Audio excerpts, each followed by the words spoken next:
Colleagues, now we have the last public talk of this second day, and I hope we'll keep this tradition from the first day, when at the end of the day we talk about something that matters, and something about which we really talk face to face.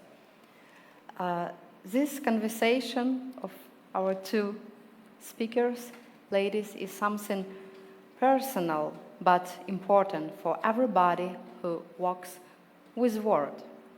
How do we remain complex in a world that leans towards simplification and generalization? How can we cover sensitive topics and still reach audiences shaped by cynicism or indifference, especially when certain regions, countries, communities are still seen as more equal than others? What experiences connect Colombia, Iran, and Ukraine? And how do we keep loving this work and this life and telling these stories when they become deeply personal, including stories of loss? Please welcome on the stage Catalina Gomez. She is a Colombian independent journalist based in Iran. Since 2007, she has covered significant events across the Middle East, such as when Syria, the Gaza conflict, and the battle against ISIS in Iraq and Syria, alongside reporting from Afghanistan and on Russia's invasion on Ukraine. She serves as a permanent correspondent for France 24 in Spanish, Radio France International in Spanish, and the Spanish newspaper La Vanguardia. And Angelina Kariakina, whom you know from the previous talks, journalist and media manager, who is also a co-founder of the Public Interest Journalism Lab, and she works as an editor and author for the Reckoning Project films. Please welcome, the stage is yours.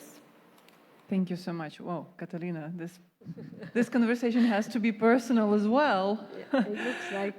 Of course, everything about our work is personal, of course, but we'll get there. Listen, we both come from strong news background, having been working on the, harsh breaking news cycle for many years.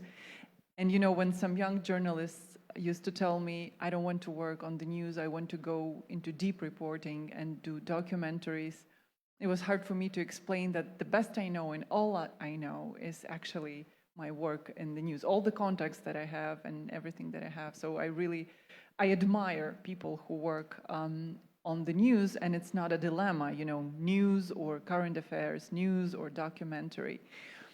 But I wanted to ask you about your coverage of Ukraine. It's been more than 3 years of the full-scale invasion now, and you've been here. You've been covering Ukraine extensively.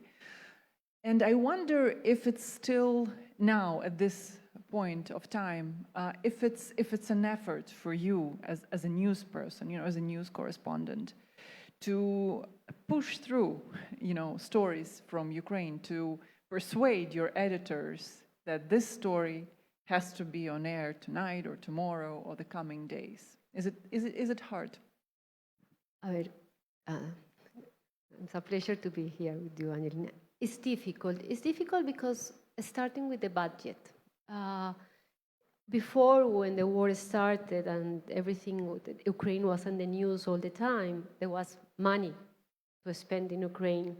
They will say, you are basically spending all our budget. I say, I'm not spending the budget. It's the news is important to cover Ukraine. Nowadays, it's very difficult to find that budget to be here, to send me, to spend more time. Before, I used to spend more 1 month and a half. I used to have money to have a producer, to go to the field, to go to east or west.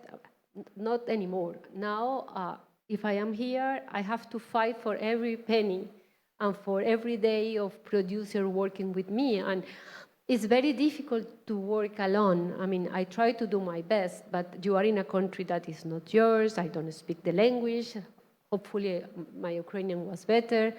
And also in France 24, we have this model of working that I do camera, I edit, I do everything by myself. That is very difficult to work in a country in war, in a country in these circumstances, to work by yourself without a... Then this is the most difficult.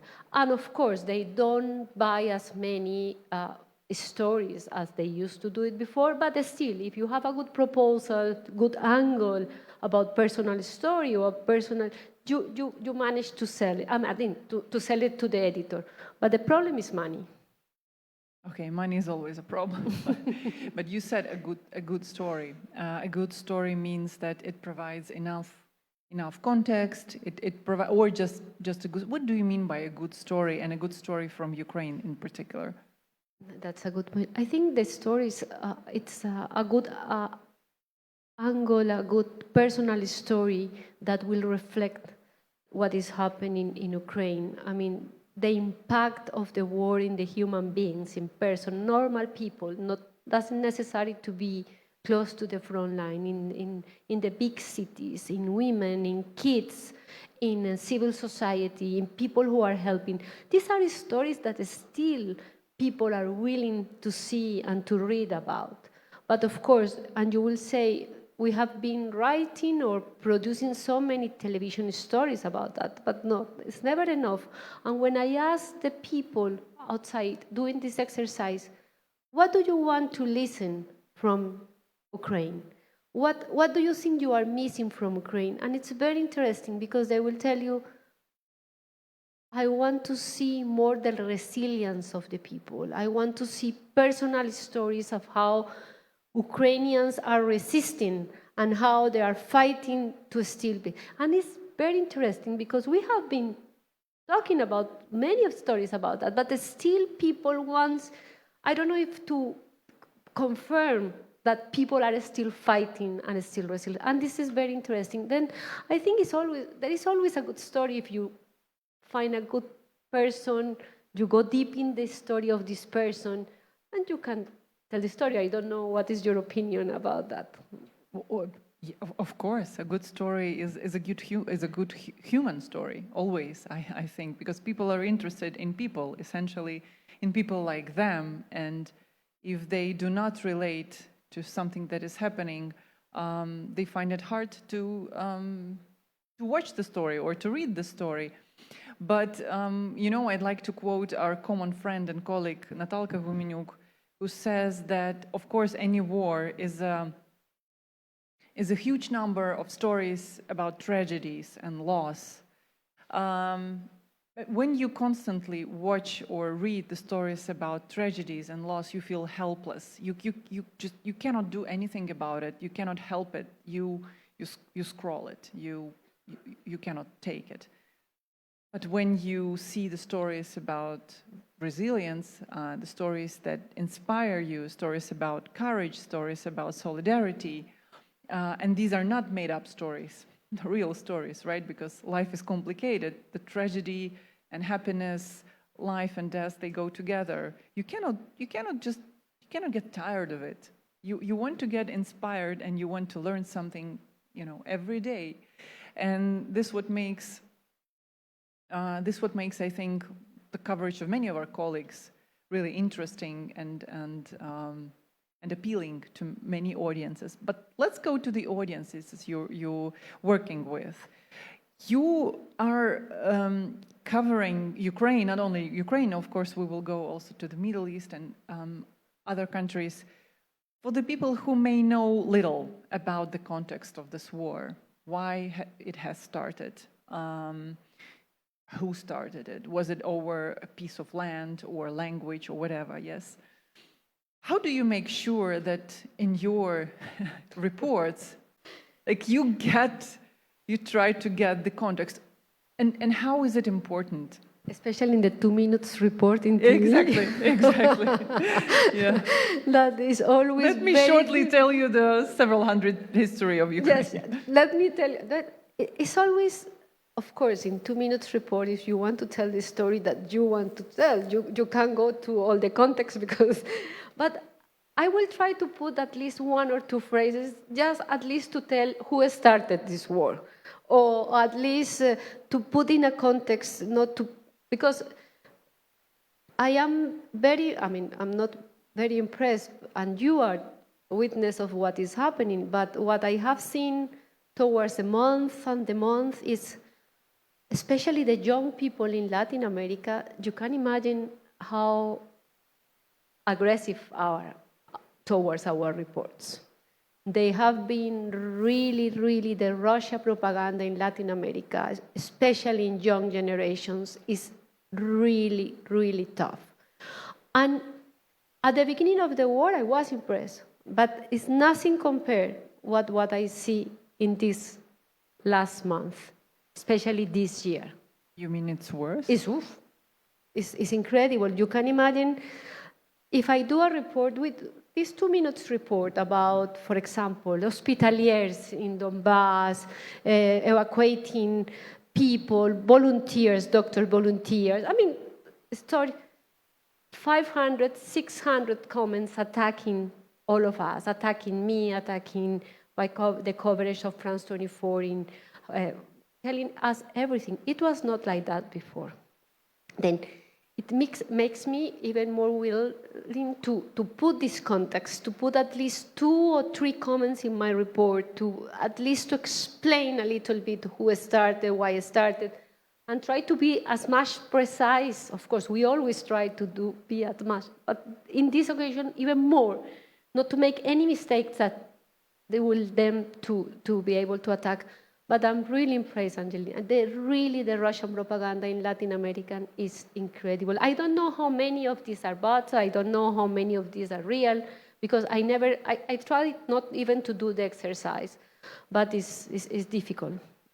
Well, you say human stories. Well, I mean, we both say human stories, but I can understand why some stories from Ukraine, some people in Latin America may find puzzling. For example, with the like colonial or imperialistic narrative about Russia, which is kind of complicated in Latin America towards the U.S., and it's kind of a sensitive topic. You need to be careful with that. But still, if you're looking into something that would be appealing, for example, for the Colombian audience, you're Colombian, what would that be? Where is that point, apart, of course, from the universal good human stories? I'm asking you, because I have in mind this particular case of Argentina and torture by electrocution. Our organization filed a case in the court of Argentina, the universal jurisdiction. It's a case of a torture by Russians of a Ukrainian civilian by electrocution. And we picked together, of course, with the lawyers and with the experts, legal experts, we picked Argentina not only because it's universal jurisdiction, but also because Argentinian justice system and Argentinian audience know after junta what electrocution is. The Argentinian prosecutors, investigators, and the whole system, they've been working with these cases.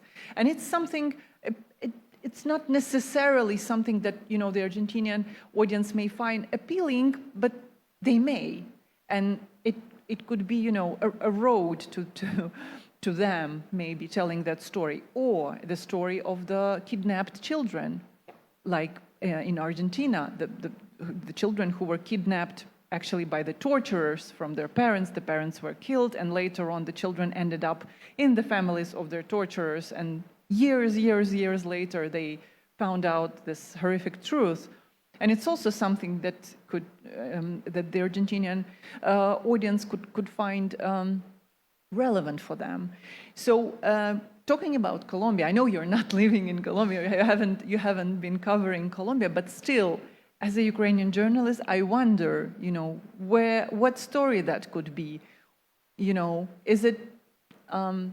Is it going through witnessing people being kidnapped, tortured, killed systematically? Is it something else that the Colombian audience would? Of course, the stories of kidnapping or people dying in explosions. I mean, Colombian situation in that order has improved quite a lot in the last decade.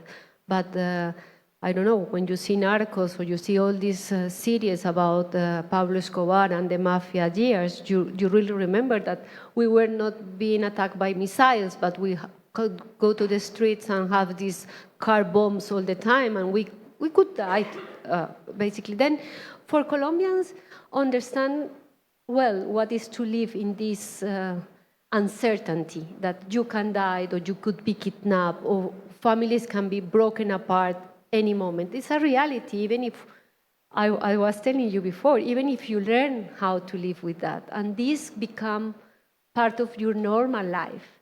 But this has been our reality, and still Colombians, after so many years, we have been in 6 decades of war, different kind of stage of the war, we know that our father, our sister can be with us tomorrow, something could happen. And this is and I think this makes the Colombians to understand the situation of Ukraine. For them, it's difficult to understand the missile, the drones, and all this kind of technology. And the geopolitical background. Of course, no. Yeah. I'm talking about just the reality in the daily life. The geopolitical is very difficult for them to. But I could say also that they have been doing an effort. They have been in the television, in the radio. They have been trying to explain, especially at the beginning of the war, they try to do, but it's very complicated. It's very far away. And you also have to understand that this huge sentiment anti-American, what American is, I mean, we don't call American, we are Americans too. North America has done in South America. Then, for example, what United States has done to Ukraine in the last months since Trump came to power, and this moment that, was accusing Zelensky, for Colombians and Latin American ones say, we told them, we know who they are, we know what they were doing. It's not exactly the same, but there is some people, in the Middle East were saying, the Middle East. you cannot trust Americans, They were saying, and this is a reality. But at the end, I would find, Colombian especially, I find that there's a big solidarity, because when I'm saying about the Russian propaganda and the Russian bots in France 24, our main, we have viewers and all Latin America, it's not just Colombians. Then even if they don't trust America, I think in Colombia, more than in many other countries in Latin America, there is a lot of solidarity, especially people feel very touched with the kidnaps and people dying in explosions and families fall apart and women being single mothers because they lost their husband in the war. The situation that we have been through. And also, it's very important to bring this subject. The war in Ukraine has become very close to Colombians because there are many Colombians fighting here as volunteers. And there are thousands. We don't know the numbers, but we know that. Then the war in Ukraine not become just in the people who live in the big cities. The war in Ukraine, people now live in the small towns that even myself, I've never been, or I don't know their names. You will have 1 or 2 people from this town that is here fighting in Ukraine, or died in Ukraine, or is injured in Ukraine. Then this war becomes very close to our country, for good and bad, because of course many of them will tell bad stories that they were abandoned in the hospitals or they didn't. Everyone has their own story, but this is a very close war in Colombia, and that also makes more people more willing to understand what is going on. Of course, it's not only about Ukraine, giving a context in 2 minutes report. You've been working extensively in the Middle East, in Syria, you're covering Iran, Gaza, Iraq. And I wonder if your every assignment in every new country is sort of a preparation for a better story that is coming from another country. Did you consciously choose, this path of covering the region, the conflicts and wars, Or it made, something got into your interest and then you decided, oh, wow, maybe I should go in there and there and there. It's so interesting, the countries, around a place of your interest. But how did you end up, covering so many countries? Well, it's essentially like a macro region, right? Everything started with Iran. I was totally obsessed with Iran because I was obsessed with Middle East. But I understood that to understand Middle East, then the key was Iran, because everyone will cover Middle East or Lebanon or Syria at that moment or other Arab country, but Iran was playing and has been playing for decades, especially after the Iranian Revolution in 1979, are really, really special for good and bad in the region. And I wanted to go there to learn Farsi and to try to explain Middle East, to try to understand Middle East, but also from the point of view of Iran. And one thing took me to another. I mean, Iran took me to Syria, that at the beginning I saw it was going to be very dangerous, because I was covering Syria from Aleppo, from the Kurdish area, and they are parts of the opposition of Iran, enemies, and I was really afraid that something will happen, but I say I need to cover. Iran has these kind of things. They know that I covered Syria from Aleppo, they know that they covered the rebels, and still and they know that I covered Ukraine extensively, and they let me, I mean, they never tell me anything so far. But then one thing prepared me to the other. And I learned basically how to move in difficult circumstances. But Ukraine was the most difficult, because at the end of the day, yes. Why? Because at the end of the day, Middle East is very complex. But I knew how to move in Middle East. I have my contacts in Middle East. I knew for many years how to do it. When I came to Ukraine the first time, I always say, at the beginning, I say, this is not my war. I don't know anything about, because in 2014, I was dedicated to Syria and in Iraq. ISIS was in Iraq, it was taking control of Iraq. Then I never was here in 2014 or end of 2013. Then when I came here for first time, I say, now what I'm gonna do? I was very lucky to find the most amazing producer, someone who was not even never related with journalism. I found him in Urbano Frankis, driving a car. He spoke English, and I said, do you want to work with me? And he said, okay, could you take me to Odessa? And he said, but I never been in war. And I said, don't worry, you don't need to go to war. You just take me. And now he's still working with me after 4 years and become the most amazing producer. But the story is that I knew how to tell stories, human being stories, the war stories, but I didn't know about the context. I was very insecure about the context of Ukraine and talking about that. And I think this is one of mistakes sometimes journalists make. I mean, you have to recognize which are your strengths and which are your weakness. And you have to understand that there are stories that you feel very comfortable talking about that. So comfortable that sometimes you can be wrong because you already have this idea in the, and other ones you are learning in the same time that your viewers are learning with you. And you have to very quickly. Then for me, that's why Ukraine was very difficult, because I need to learn little by little. And this is what I'm hearing from a reporter based in Iran and working from Iran. I'm just wondering, as myself once being in that situation, personally connected to Iran, but then having no opportunity to work because of the risk, to the closer family.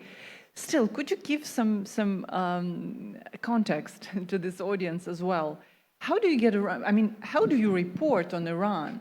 First of all, there's this question: there is no revolution, no war, no breaking news situation in Iran when it's not breaking. No protests. I mean, no air crashes or anything.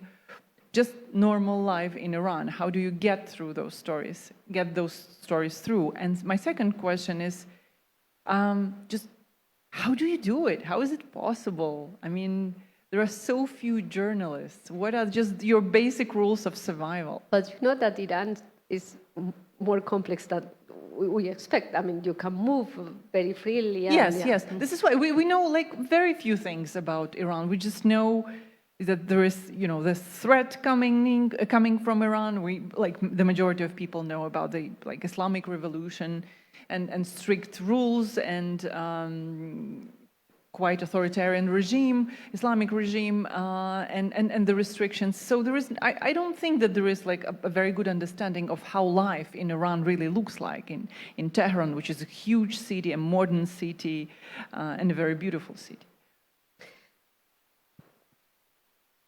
It's a passionate country. Iran is, I mean, if you put aside the politics and this Islamic system, but it's very complex. And I always say that probably the reason I keep working there is because I speak Spanish, because I report in Spanish, because nowadays, I think Angelina was there in 2008, 2009. Yes, I was before the protests in 2009. In that moment, there were so many journalists living in Iran.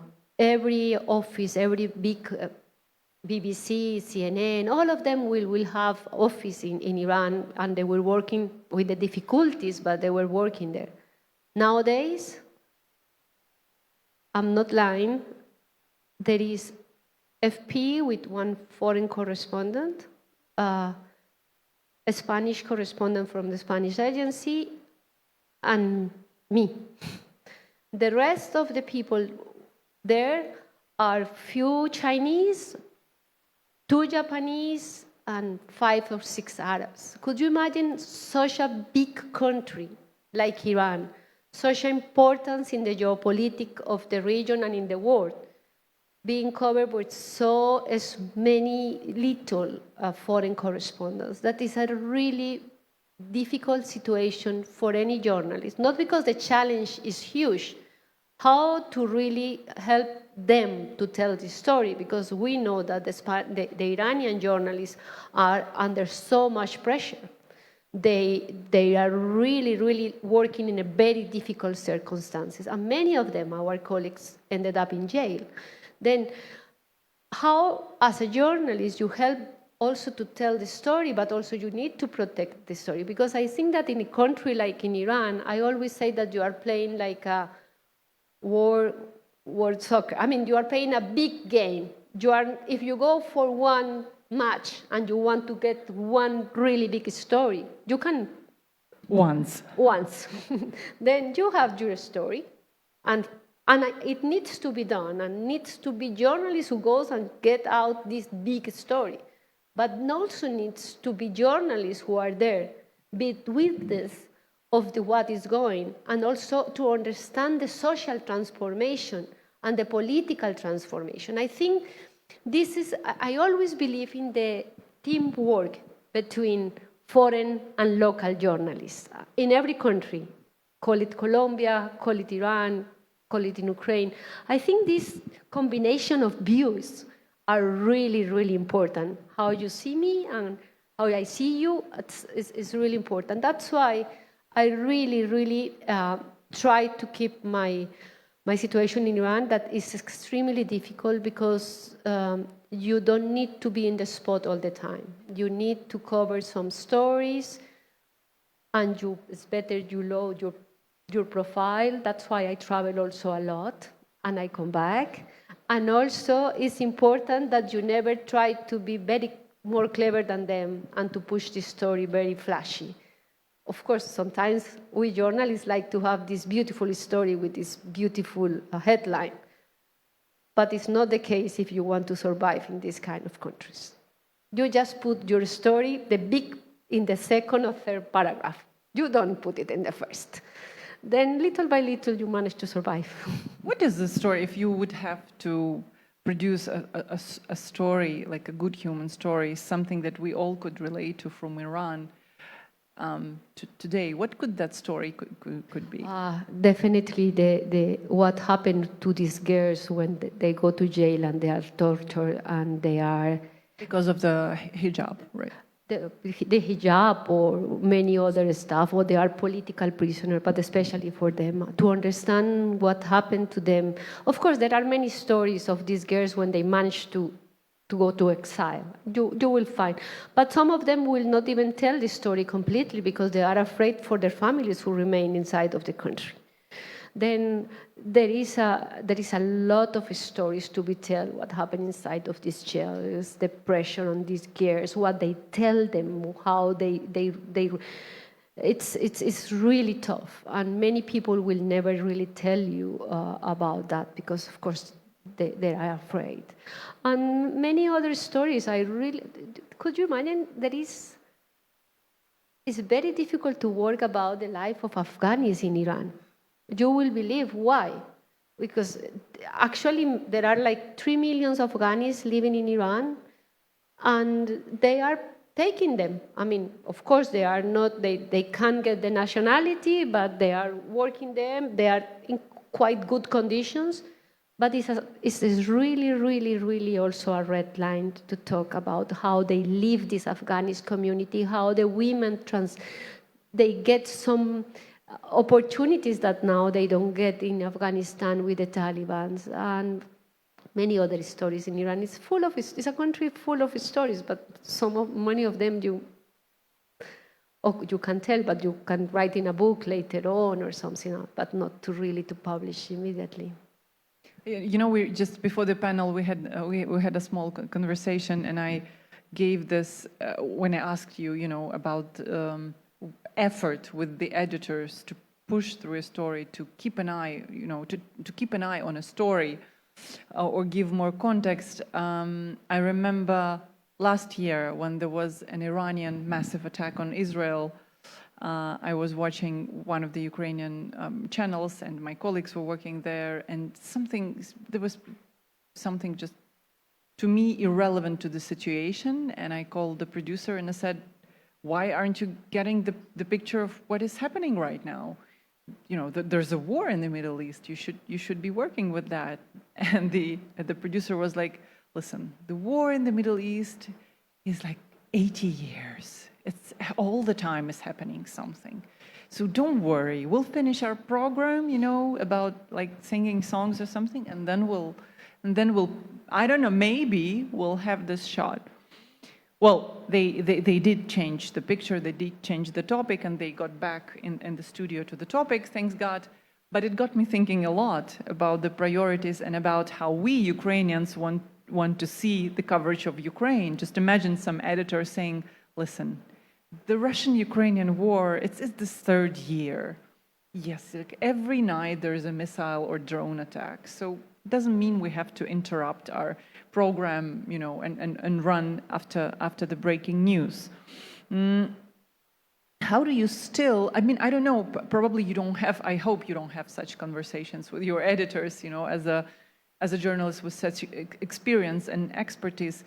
But still, how do you keep an eye on these long-term stories, on complicated stories like Israel and Gaza, like Syria?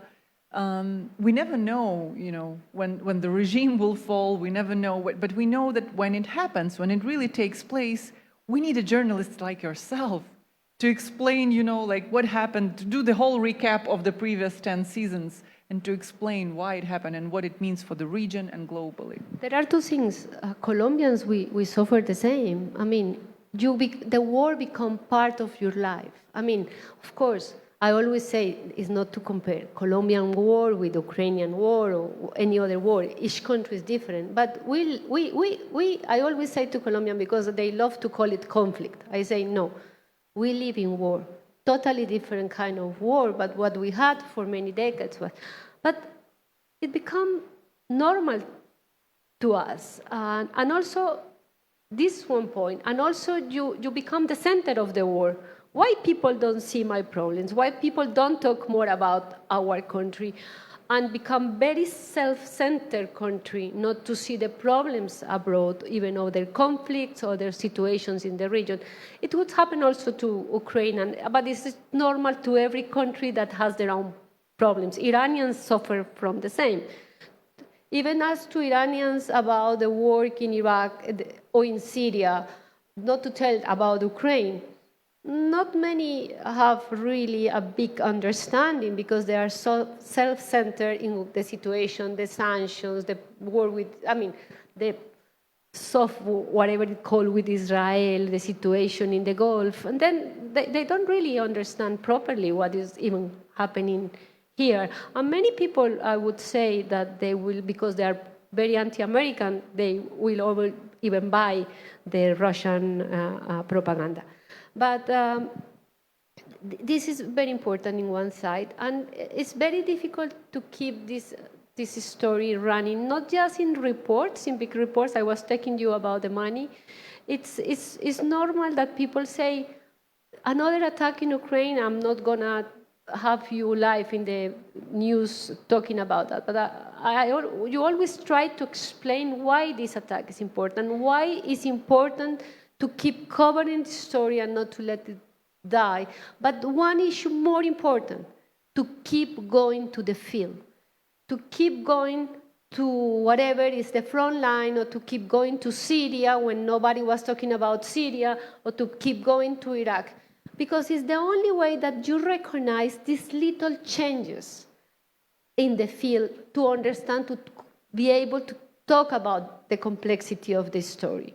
My boss always saying to me, but you are going to go back to Kramatorsk again? You went there 3 months ago. And I said, you can imagine how the situation changed in 3 months. I mean, you need to keep going there. You need to keep going to talk to the soldiers, with the civilians, to understand what they are thinking, to understand how the life, little small issues like more coffee shops open, more restaurants open, or more coffee shops are closed, or more coffee restaurants are closed. You understand the dynamics, and this is really important when you want to understand what is going on and cover proper a country.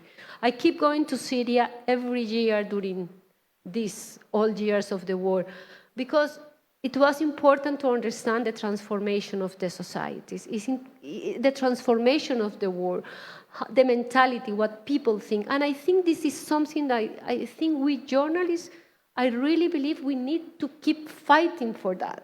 Even if our editors or our bosses don't want, we need to keep going where the news is, to try to understand and trying to discover, to say, probably one day I will come and say, listen, look what strange is happening in this little town that, I don't know, or there is no men at all because they are hiding or something. I'm talking just stupidities, but do you understand the reality of the field when it's happening there, when you go there? But talking again about Iran and, again, the lack of coverage and everything that is happening around Iran as well, we had this conversation with you. You told me how Tehran has changed over the years that I haven't been there, and how Iran is changing. Still, with the whole region having transformed over these 10 years or something, or even more than 10 years, do you feel that some kind of transformation is also may take place in Iran, or something may change in Iran? And for a journalist like yourself, what kind of work does it mean? How it influences, how it changes your work? This, I don't know, anticipation, or let's say anticipation of the changes. At least to be ready for something happen. I don't know, but I think yes, Iran is a country that is changing in a way that is incredible to describe and incredible to imagine if you are not there. And I'm coming back to my point before. That's why you need to keep going to the field as a journalist, because it's the only way that you really understand how events like it happened in Syria. I mean, nobody really imagined, but people knew that people were really fed up with the system. Then, and in Iran, it's happening the same. You have two options in Iran. It's the system is in one way, and the society is changing in a way so fast that they will never catch up. They can send so many police, they could put so many people in jail, they will never manage to stop the transformation of the society, especially women. and especially the young generation of women. These girls are incredible. And we have been talking about that since Maxa Amini's and Zendegia Sadi, but it's nothing what we have seen in this year. I just came from 1.5 months in Iran, and I did the exercise to take a bus and to go for many cities of the country, cities I've been before, then I can understand how it was before and how it is now. And you could say that this transformation is incredible. Then the system does have two options. Or they keep going like that and the society will go against them like it happened in Syria. And the people, and they are very afraid of the situation in Syria because they know that any moment they can go, or they will negotiate with the Americans, whatever it is, but the conditions the Americans are putting accord. Then these are the things that are passionate when you cover a country for such a long time. Yes, your eyes are really shining brightly when you're talking about Iran. You know, but I'm thinking about determination, and I really want to have this example of our colleague Victoria Roshina, who was killed in Russian captivity. We have been working for 3 years together at Hromadske, and I remember her she was always determined, and she never was running after the popular stories, some stories that would gain, you know, lots of attention on social media or elsewhere. She was just running after the story or a phenomena or a criminal case, which is more like her. So I remember, you know, Hromadske at that time was covering extensively the state of the Ukrainian prisoners of war, Ukrainian prisoners in Russia. We call them prisoners, but they were not supposed to be prisoners. They were just basically kidnapped in occupied Crimea or elsewhere, or Ukrainian sailors who were taken hostages or prisoners of war in Russia. And Victoria was covering this case, and she traveled to Russia she was present at the trials, and even though there was a ban, you know, on talking to them, they were sitting in a cage or filming them, she was still doing that. She got kicked out of the court house, but she was still doing that. And I remember the day came when there was a huge prisoner swap. I think it was almost 100 people who came back from the Russian prisoners, including Oleg Sentsov, Alexander Kolchenko, Baluch, you know, many other, and the group of sailors. If I'm not mistaken, it was like 12 people or something. And we were standing at the airport because it was a huge aircraft that brought them with dozens and dozens of journalists. And as the people were coming, you know, down from this airplane, some of the people spent in Russian captivity several very, very hard years, so they changed a lot. And Vika was instantly like, oh, she was on air. And she named everyone, not only a name, a surname. She was able to name their position, the name of their ship, you know, like what year the ship was issued. She knew everything about this group. She knew the names of all their wives and mothers because she spent so much time with them covering. And I do remember one of the journalists coming up to Sasha Kolchenko, a Crimean activist who was imprisoned as a terrorist in Russia, and asking him, sorry, are you a sailor? And he was like, no, I'm not a sailor. And I thought, this is the moment when you think that the story that you've been covering for years, it wasn't a popular story, I really have to say. It's the Ukrainian prisoners in Russia, it wasn't like a super popular topic for the media, even though, of course, lots of people, you know, related to this case and felt so sorry and helped and, you know, supported, but still, it's not like a super topic for mainstream media. But there came a moment when all Victoria's work, you know, came to surface in such a human and professional way that you not only say, oh, and there's a group of sailors who were, you know, taken hostages. No, she knew them all by name, their age, their position, their military state, and everything. And it was excellent coverage. And you know, it was in 2019, and then in 2022, the full-scale invasion came, and now thousands of people, dozens probably of thousands of people are imprisoned in Russia. Ukrainian soldiers, Ukrainian civilians, basically taken hostage in Russia.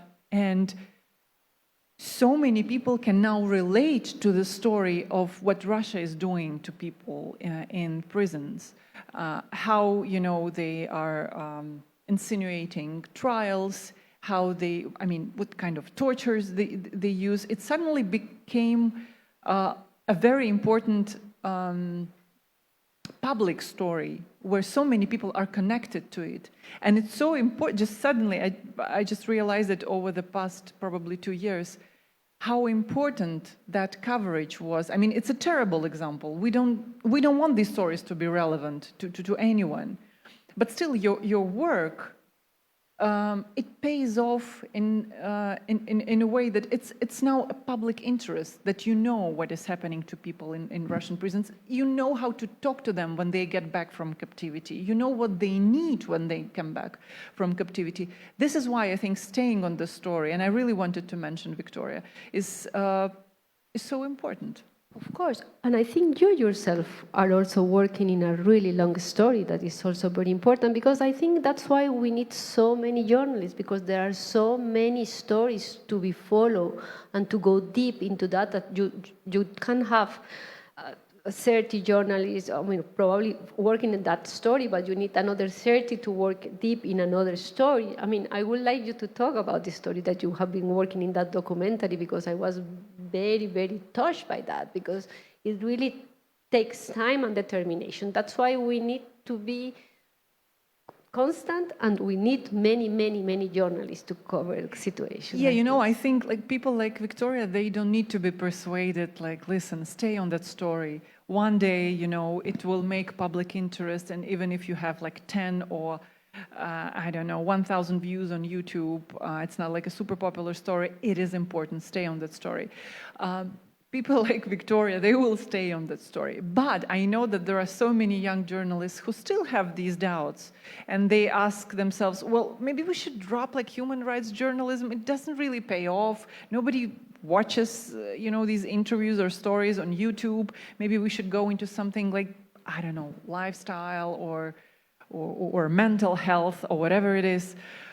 But of course, staying on human rights journalism needs determination. You really need to like believe in this cause. But at the same time, sometimes someone has to say that, listen, you're doing the right thing, and it's really needed. I want to get back to... But you didn't tell me about the project. Yeah, the project. Okay, I will tell about the project. Yeah, just because it's not finished yet. No, I'm happy to share. It's a documentary about Russian strikes on maternity hospitals in Chechnya, in Syria, and in Ukraine. And there's a pattern, obviously. I mean, when I started this documentary, it wasn't so obvious to me, because I thought, okay, maybe in some cases it could be collateral damage, in some cases not, so we need like to really look closer to it. So over the years I've spoken to dozens of Chechens and Syrians, and they were like, is it a surprise for you that they're targeting hospitals? And when I saw the statistics from Syria and northern Syria, and then from Aleppo alone, I thought, wow, I think it was over several years, it was like almost 800 attacks on the hospitals. And I thought, oh my God, this is such a huge number, 800 attacks on the hospitals. And then I took a look at the Ukrainian statistics, and over 3 years, it's over 1,880 attacks on hospitals, including more than 80 attacks on maternity hospitals and wards. So I'm not comparing, it's not about statistics. Of course, it's part of Syria. Syria is also a huge country. And if you take only Aleppo, it's just insanely huge numbers. All of the hospitals in Aleppo were attacked and demolished. All of them, you know. No, I think the journalists who we cover Syria, we were not surprised when we saw that in Ukraine. For us, was not, I mean, of course, the impact was huge, but was not new. That and the double tap. since the very ended beginning up in with the Syria war. I mean, in Aleppo, boom, boom, you always will have to wait 15, 20 minutes after the first attack because the second will always come. And they repeat it systematically again in Ukraine. But you know what made me wonder also about the deliberate character of these attacks is not only the fact that they're attacking, the building, the staff. They are also persecuting doctors. They're taking doctors hostages. They are attacking ambulances. They are deporting doctors and nurses. So it's a whole range. They're taking over hospitals and maternity wards. So it's a whole pattern of insane crimes which come way, across any red line in any conflict. And I'm finalizing the project, but I was thinking about so many thoughts because when you talk to the Chechens and you talk to the Syrians, that was before the fall of the Assad regime, you really feel helpless, and they say, okay, maybe we were not able to prosecute the perpetrators, maybe you will be able, so please do your work, document the crimes and just do it, because like in Chechnya or Syria, your justice system works. You do have courts, you do have judges, prosecutors, investigators, just do your job, plus the world, the Western world, no matter how many of them are there, but they are supporting you. They are on your side. So just make use of it in this good sense of this word. But I was also thinking about, okay, but if we would be never able to persecute them, if we will be never able to put them on trial, it still makes sense to tell these stories. Every time I called a Chechen witness, it would take me almost an hour to talk because they never talked about it. Some of them never talked about it. Some of them talked about it very, very rarely. And I think the project will tell itself more about it. I'm looking forward and will be happy to screen this documentary, but it's about what we do now and the sense of what we do now. We still, even when it seems to be absolutely helpless and aimless, because you cannot change anything. But you can't see the things like that. You can't pretend that your work will change something, because otherwise we'll be very frustrated. At least if you believe that, it's at least what I believe, if you believe that is the right things to tell that story, even if nobody will even watch it or care about that, at least you did what it was for your, I don't know, for your principles. And if you still love what you do as a journalist and you think this is the story you have to tell, this is what it has to be. Yeah, if someone is not doing the job of persecution, doesn't mean that you shouldn't be doing your job as a journalist. We don't have too much time, but I really want to ask you probably a personal question connected with Ukraine and your experience here. It's Lviv, and it's the city of Victoria, Melina, and you were there during the attack. I wanted to ask, what did you make of that experience? Because you keep on coming back, you keep on reporting. You still, when you talk about Ukraine, you're absolutely, I hate the word Ukraine fatigue, but I cannot imagine how you can get even these words, Ukraine fatigue, when you see journalists like you working. What this experience was for you, and what did you make out of it?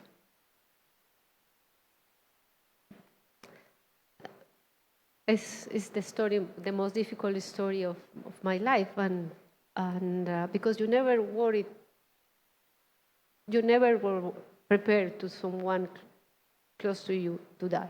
Even if you know that you have the risk and you go and you are even ready to die yourself, but not the person with you.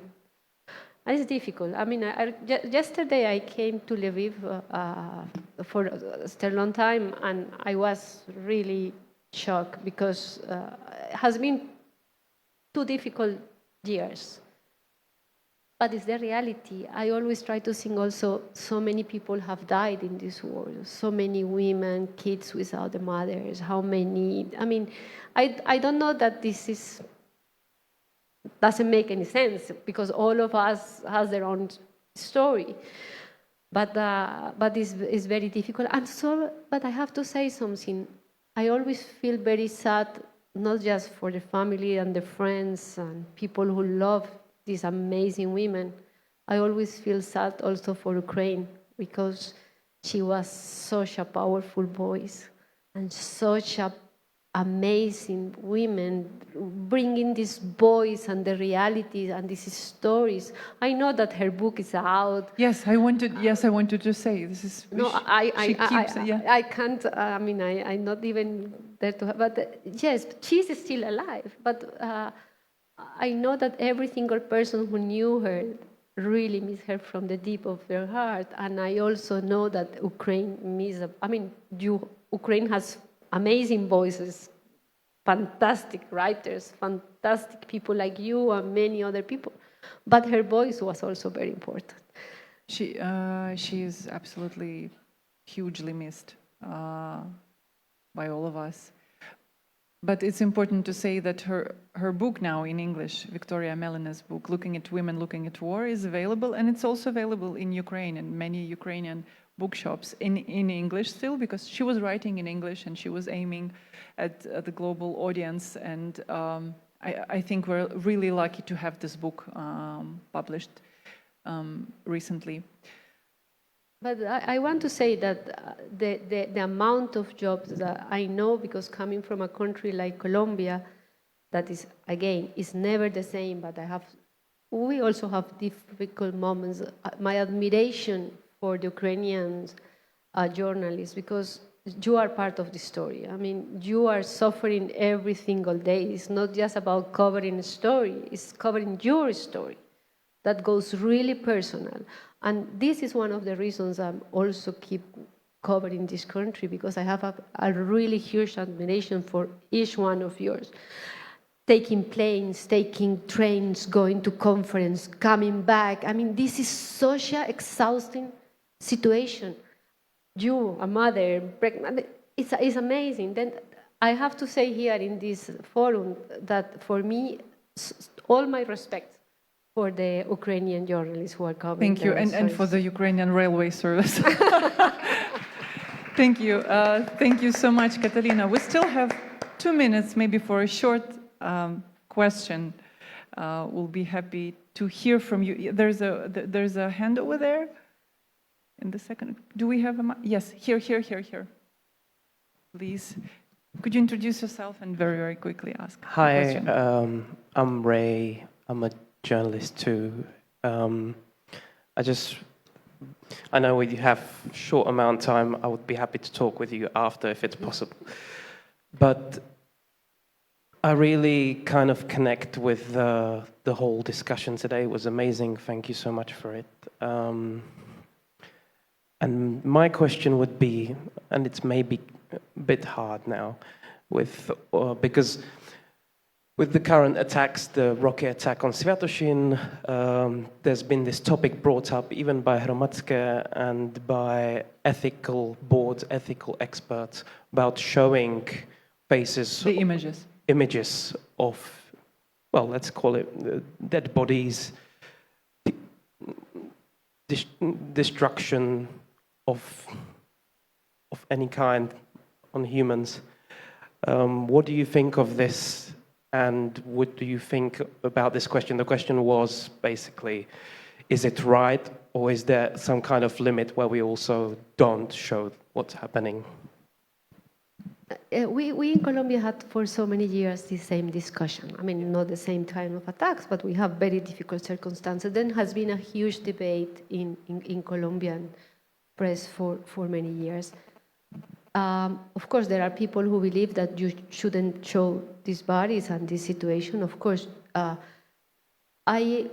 am in some place in the middle that people if see so many blood and so many destructions, people will turn, and I understand, and they will not watch it.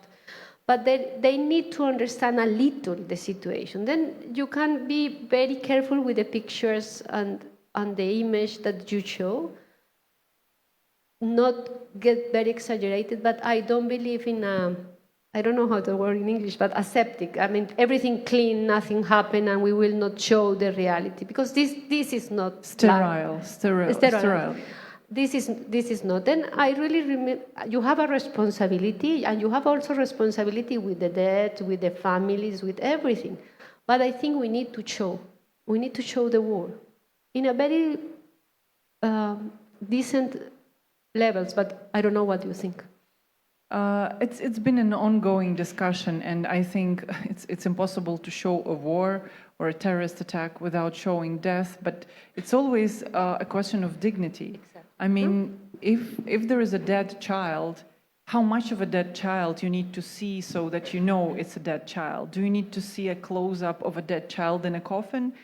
I don't think so. I mean, you still can find a way, a perspective in which it's obvious that it's a small child in a small coffin, and there's a reason why it's there, but not on his mother's lap. Or that there's I can understand that there could be a reason, that there is a reason to show how some of the Russian weapons work, and it could be either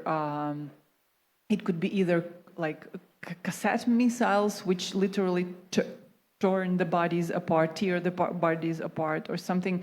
And you should find a way, like, to show it, right? To make sure that the world knows why this weapon is prohibited and you cannot use it, especially among civilians.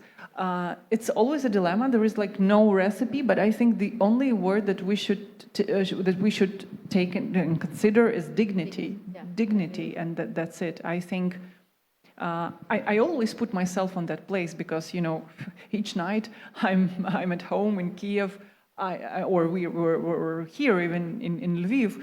We could end up, in these pictures, and would I like the world to know, that the way I died?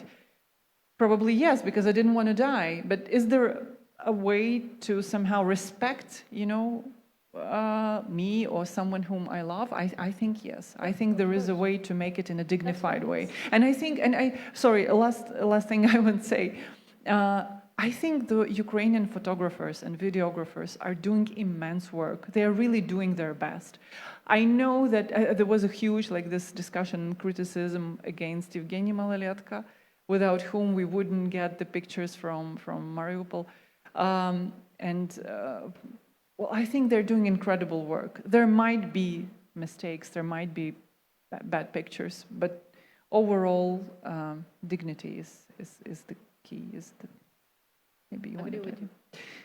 Unfortunately, we need to wrap up. I thank you so very much, Catalina, to you and to you for your work. Please keep on doing what you're doing. You. But thank you to you that you were here. It's the last conversation of the day. Everyone is tired. It's a long day. Then thank you for being here with us. It's been a long day, so thank you very much. Thank you.